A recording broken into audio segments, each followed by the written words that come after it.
who was the first teacher in your journey who really saw you, whether it was at Dunn or prior, really saw you? Yeah, I mean, Willie Hague, right? Willie Hague. I mean, unfortunately, just retired. Fortunately and unfortunately, I'm happy for him that he retired because he earned it. But like Willie Hague, man, like Willie Hague was my advisor at Dunn. Wow. And he taught honors math. Okay. So I had him every step of the way, both personally and professionally throughout my high school career. And if you don't know, look him up, because this man, like, he might be the GOAT. Like, he might be the greatest of all time of teachers. Wow. Like, you know.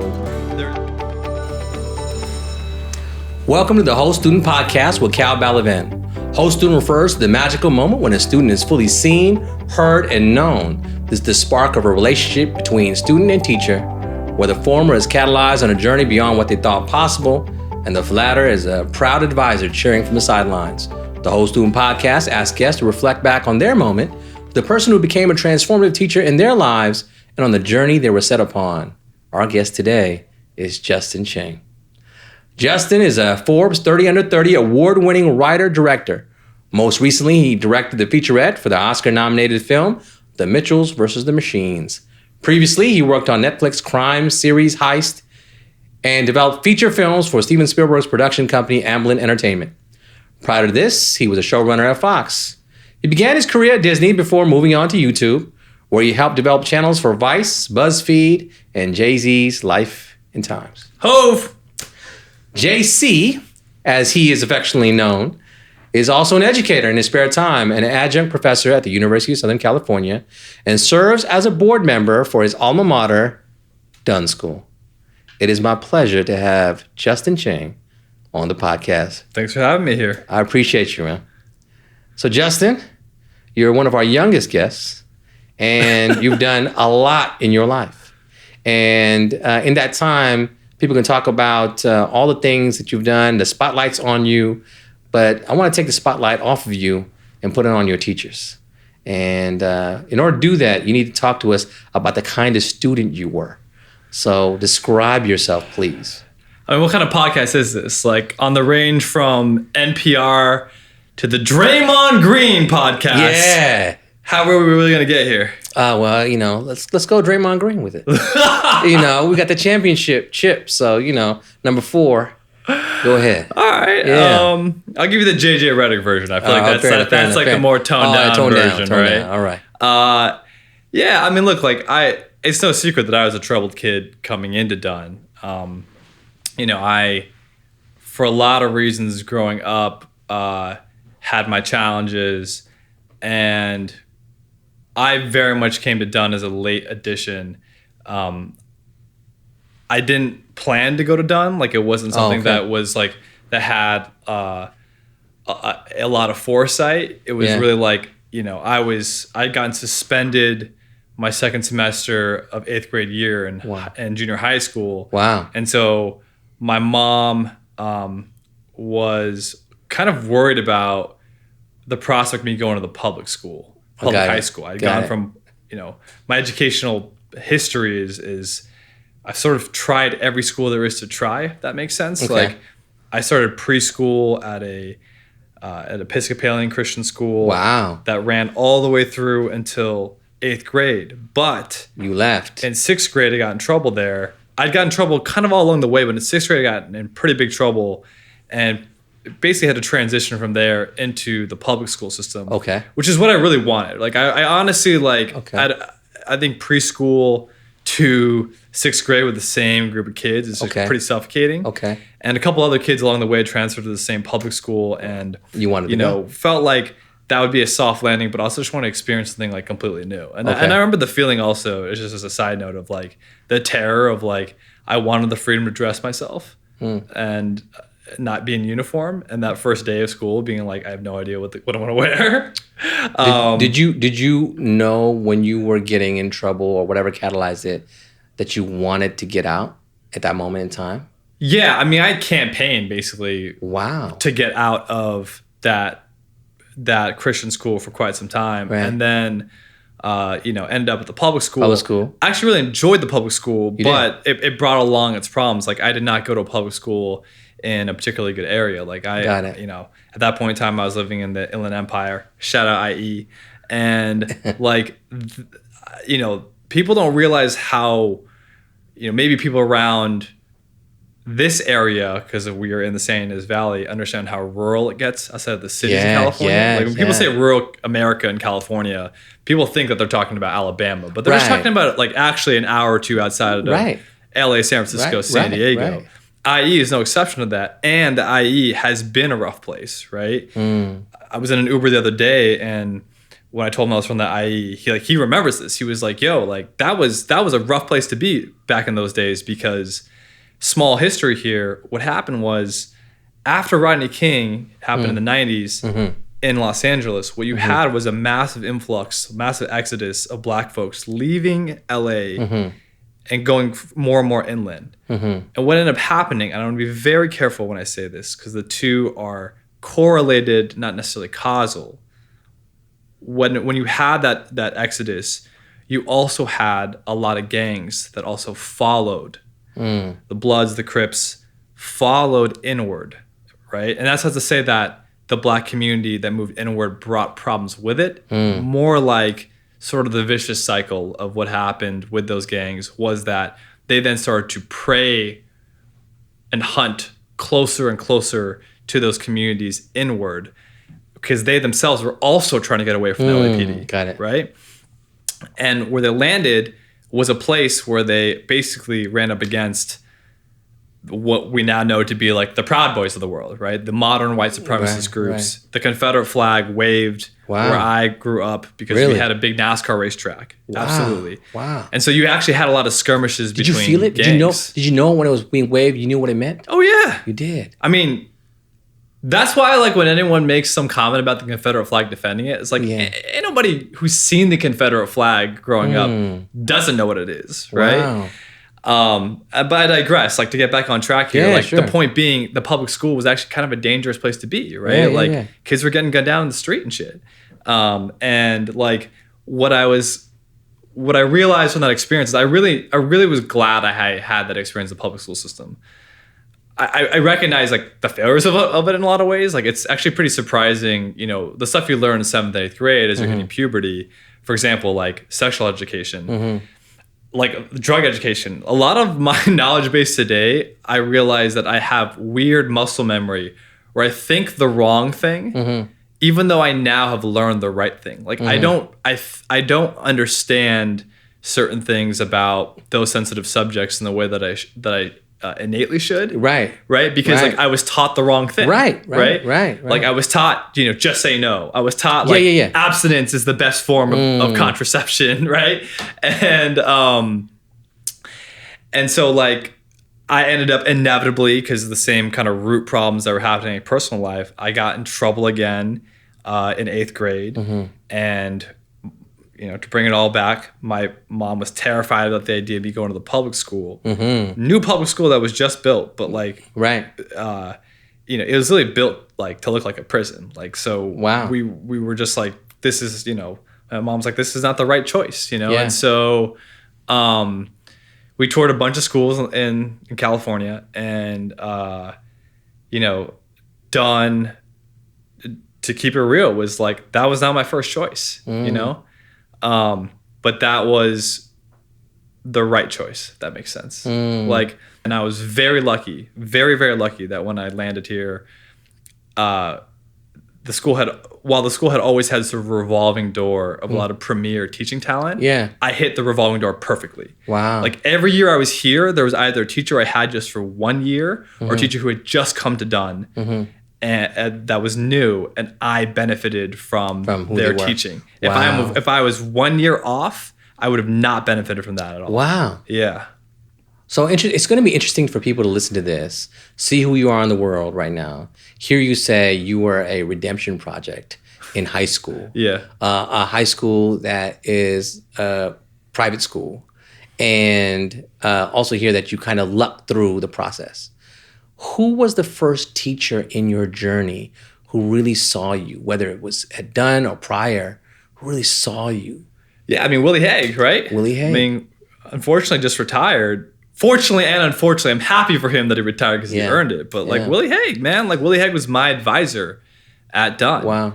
And he taught honors math. Okay. So I had him every step of the way. Yeah. Both personally and professionally throughout my high school career.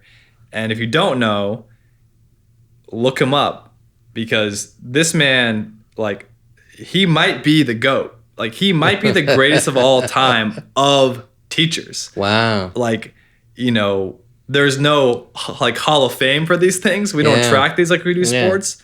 But like, if you actually sat in a room with this guy and saw him teach, like, y'all just elicited my bio, right? So like, all those places I've ever been, I've never met a teacher better than Willie Hague. Willie Hague. Never. Okay. So you're giving the Willie Hague Hall of Fame induction speech. That's right. And now you have to tell us the stories as to why Willie Hague is that person. We know, you know, in terms of pedigree, but tell us what was going on in those advisories and classrooms that made him so special.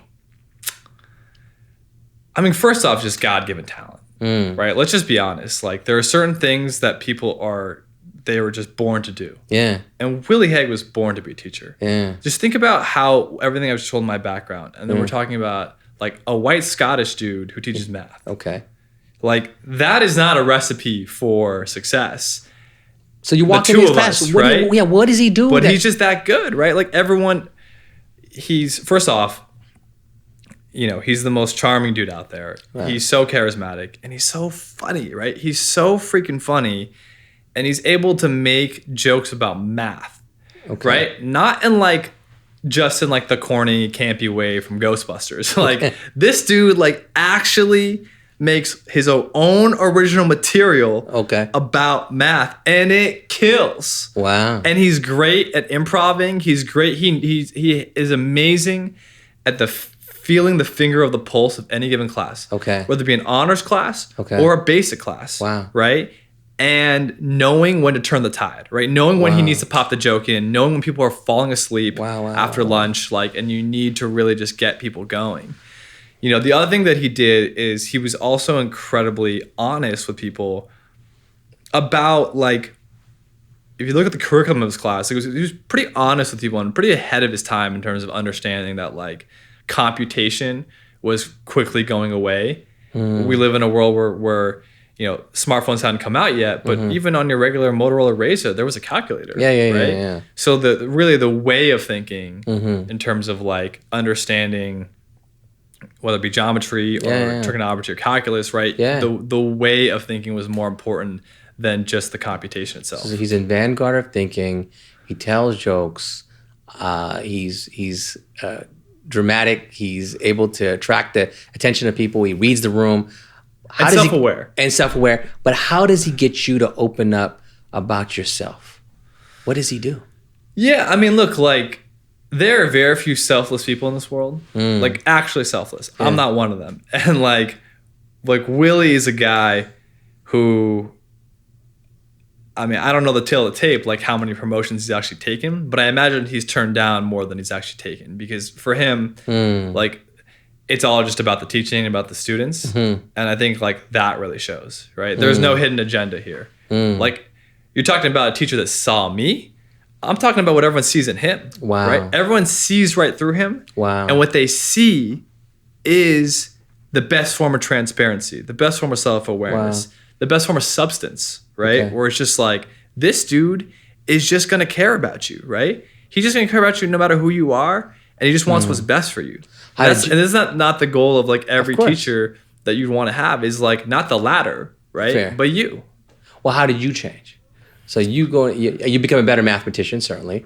You learn information. How do you change as a human being? From Willie? Yeah, you were a troubled youth, you said before. Oh. And you meet Willie. Yeah, I mean, like, first of all, it's just having an authority figure that, like, you're just, you know, you just really vibe with in that way, you know? Because I think one of the things that is sort of the like synthesis of everything I'm saying is the best teachers, the best of anyone. When I say God-given talent, the best of anyone who does anything, the real virtuosos, they make it seem so easy. Yeah. Right? Yeah. When Steph jacks up a 3 from the logo, it looks like he's just doing it effortlessly. Right? Effortlessly. It's effortlessly. Yeah. And that's something that Willie just did, right? Yeah. And so you want to try to break it down and explain it. I get that, right? So like, let's just say given he's got God-given talent. All right, so let's just move that aside here. Let's say talk about all the other things. His talent without work is nothing. Right? Yeah. So the work that he's put in, that I imagine he's put in, is to know how to like deal with kids from all different backgrounds. Right. Meet them where they are. Right.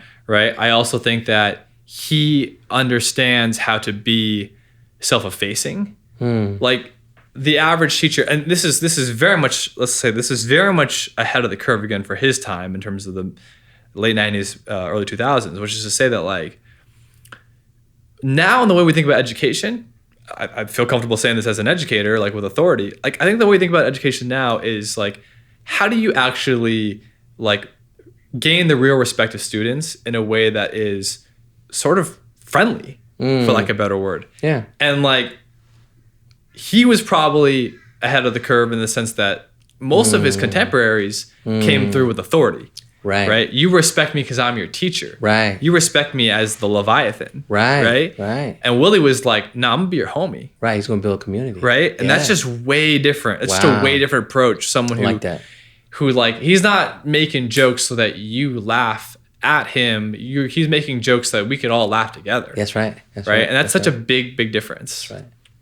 That's awesome. I give you a magic wand. You get to pull 5 teachers from your life together for a dinner.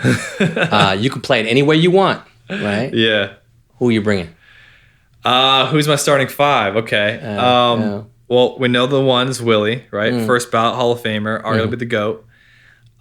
2, Aaron Cook. Another Dunn student here, Dunn teacher here, was very lucky that, again, I hit her revolving door. Her first year was my senior year. Wow. And I benefited from her like literally writing my college applications. Wow. You know, which otherwise I wouldn't have teach? gotten. Let people know. She taught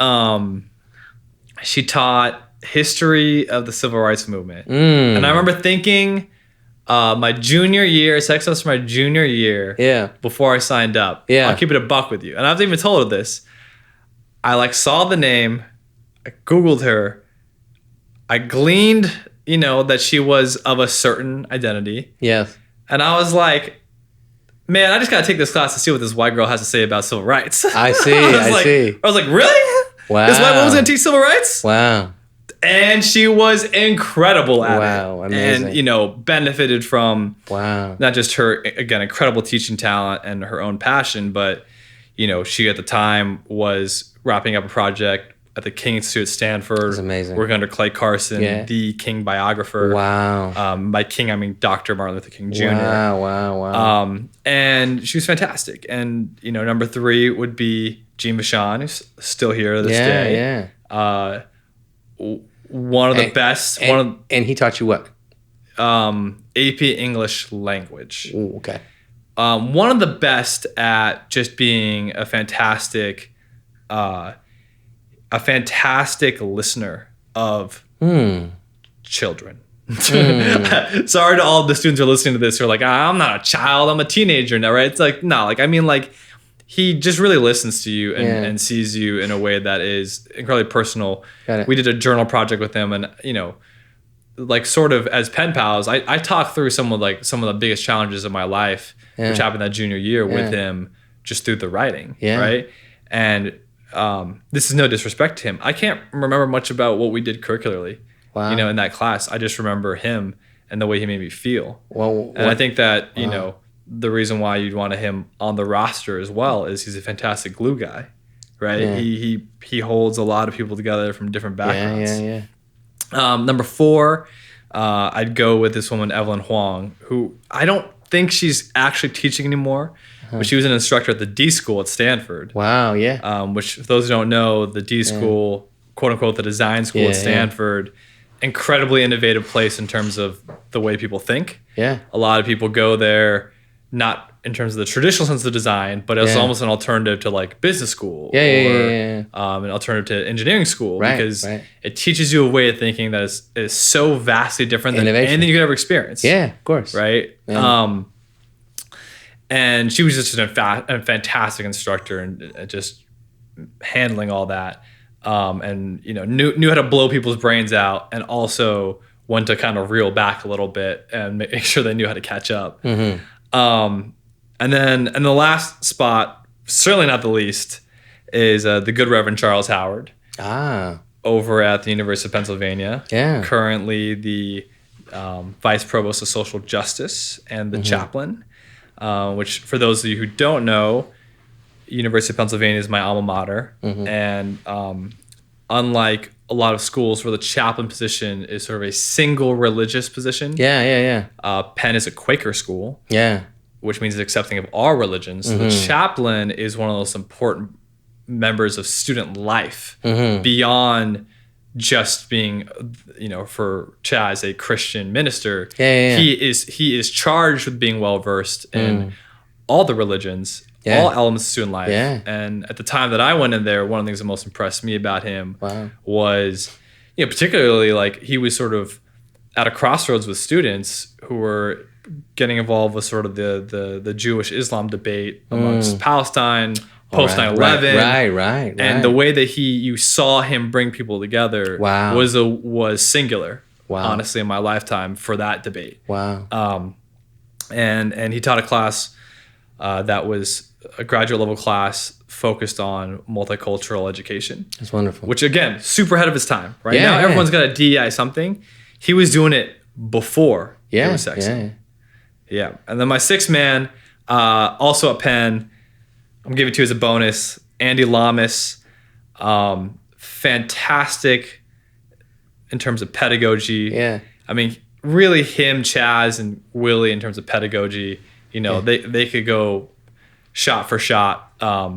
Willie still got the edge though. But Andy was something like I'd never seen before because he also was like this is a man who's like a self-proclaimed Marxist. Right? This is a guy who has ideas and philosophies that are that are so different than what I've been exposed to, especially coming from like a farm town like Dunn. And it's incredible the way that he does it and the way he disarms you. Because what he does is he takes all of his he's a trained lawyer actually, and then became an academic.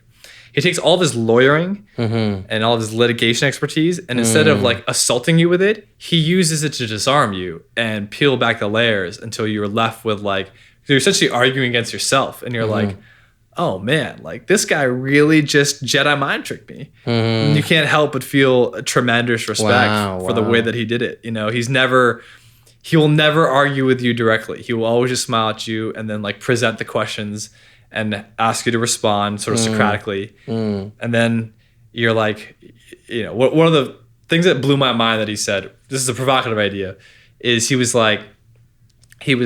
talking about sort of the new forms of slavery. And he was like, as a Marxist, right? He's like, well, capitalism did that. Here's how. He's like, if you back in the days of, American slavery, you had slaves on a farm. You had to pay them. You had to not pay them, of course. You have to feed them. Scratch that. You did not pay them. To be very clear, for the record, they did not pay those people. So back in the days of American slavery, you had to house them, you had to feed them, you had to provide, the basic level of healthcare that was not necessarily humane, but enough to protect your investment as property. And the argument he made when they moved to the sharecropper model after slavery, and the way the legacy of that has persisted today, is he was like, well, now you get to have slave owners who don't even have to provide for the slaves, who don't even have to take costs out of their own bottom line. You make them do it for themselves, and you have to pay them, but you pay them barely enough to make the margin, right? You're paying them less than it took to take care of the housing, food, and healthcare of that property. And that was like, right? To be like, oh yeah, this is the way to really understand in an abstract way the sort of subtle beast that is oppression. That's right. Yeah. Wow. You had one of the most unique answers on the podcast, because when I ask people about the wave the magic wand, sometimes people go, bring all their humanities teachers to the table. They'll bring all their elementary school teachers to the table. They'll bring all their, and there's something that ties them together. You picked a math teacher, a history teacher, an innovation teacher, a writer, spirituality, and economics. I mean, you've covered, the basis of curriculum, really, in your journey. But not time, right? They're also all late stage. Yeah, it's amazing. Right? They also, I can't cite an elementary or junior high school teacher that I would want here. Fair enough. Well, I appreciate that answer. I know what you said will inspire a lot of people. This season, we are focusing on entrepreneurs. It's my last question to you. You are an entrepreneur. You do a lot of things, from your writing, your directing, as an artist, as a creative mind, as a thought leader. Who inspired you to become an entrepreneur? I'm gonna go with my mom. Wow. Yeah, I mean, my mom. Entrepreneurship is, in many ways, there's a modern definition of it, right? Like, before entrepreneurship meant specifically you were trying to start a Fortune 500 company all on your own. Now entrepreneurship, I think, percolates at every level. So the revisionist history on my mom would be that she was not a small business owner. No. She was an entrepreneur. Yeah.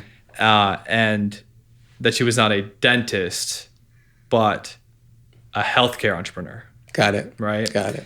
So my mom is, essentially was as a single mom, a woman of color, who had her own private practice as a dentist during a time period where that was a very difficult thing. In Inland Empire. In the Inland Empire, right? Like these days, like it's almost a stereotype. Like you want like an Asian dentist, right? You want an Asian doctor. But not then.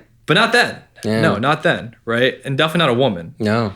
And so she couldn't buy into any practice group, in the city. So she went where she could afford to own a practice and where they would let her. Wow.